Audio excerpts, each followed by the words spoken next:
Je m'appelle Clémence, j'ai 24 ans et actuellement je suis en césure dans le cadre de mes études à CPE Lyon.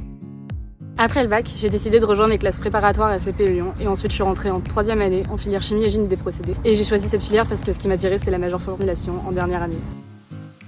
Pour ma césure, j'ai décidé de partir en Australie. J'ai fait mes 6 premiers mois à Adélaïde où j'ai fait de la recherche et du développement en biochimie. Et actuellement, je suis dans le nord de l'Australie où je renouvelle mon visa, mon Working Holiday, pour pouvoir revenir après mes études.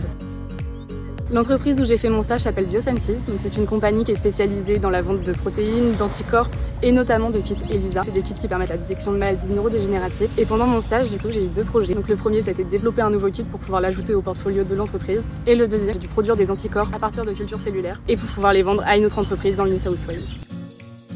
Alors cette expérience, ça m'a énormément apporté sur plusieurs plans. Dans un premier temps, ça m'a forcé à sortir de ma zone de confort. Et dans un second temps, j'ai énormément pris confiance en moi par rapport à mon anglais qui me faisait un peu peur en arrivant. Mon projet professionnel avant d'arriver en Australie, du coup, c'était de faire de la formulation cosmétique, soit au Japon, soit en Corée du Sud. Donc autant dire que je suis loin du projet de base. Mais j'ai adoré mon stage et j'ai adoré vivre en Australie. Donc ouais, ça a eu un énorme impact sur ce que je voulais faire. Pour la suite, je sais pas du tout ce que je veux faire parce que je sais pas si je préfère faire de la cosmétique ou faire de la bio. Donc ça on verra en fonction de mon projet de fin d'études ce que je trouve. Ensuite, en fonction de ce que je choisis, je sais pas si j'aurais besoin peut-être de faire un PhD, quelque chose comme ça. Donc c'est une option que j'envisage. Si j'ai un conseil à donner, c'est vraiment de le faire parce que c'est une expérience qui est super enrichissante, super intéressante. Je sais que ça peut faire un peu peur parce que tu parles loin de ta famille, tu parles loin de tes amis, surtout tu pars peut-être dans un pays dont tu parles pas la langue, mais c'est quelque chose à faire, je recommande à 100%.